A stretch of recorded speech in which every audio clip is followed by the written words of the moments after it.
So when an outsourced organization, a third party is providing a service to help an organization look after this spend, manage that spend for them. There are various different ways in which that can be done. Would you be able to just outline, as you see it in the market, the kind of different service levels that really exist at the moment? Yeah, absolutely. So I would say there's three fundamental service levels, but I am going to throw in a cheeky fourth one as well. Christmas bonus fourth. That's it, a Christmas bonus, indeed, which I'll talk about and explain why I'm sort of defining that as a fourth one. But if we take those sort of fundamental three different service levels that we're talking about. So I'd say, I don't want to use the term basic, but I would say the slightly more simplistic time and material or T&M type arrangements that you would have. And what that ultimately means is where you are still looking to procure a service from a third-party outsourced supplier to deliver something specific. But in terms of the commercial construct that you have, it's based off of man hours, ultimately. Now, I know within the industry today, there is a little bit of a grey area with what truly falls within that. Is that right? Should T&M really be associated with statement of work spend?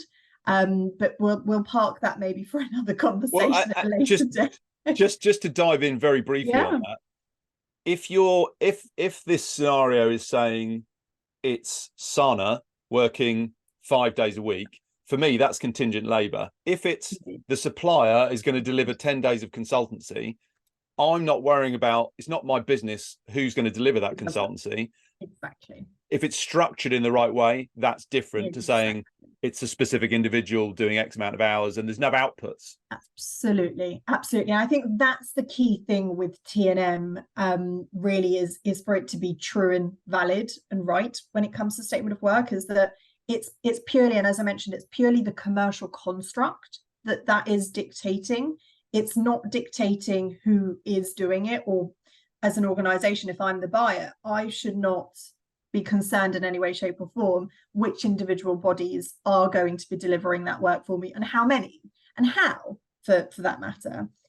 For me, I'm going to receive this specific deliverable, this specific outcome that is to be achieved. And for you, supplier, it's your responsibility to provide 5 resources against it to do the work, 2 resources against it to do the work, however many, whomever you want to align. But that commercial construct is what's baked in based off of that resourcing arrangement. But again, from a buyer perspective, your focus should not be on, I want to get involved and sort of dictate the day-to-day goings on, or how these individual resources are going to be providing those outputs. For you as a buyer, it should just purely be, this is the commercial construct that I'm going to be paying for. It's driven and led by the resource arrangement. But what I am focusing on is, has that outcome been achieved?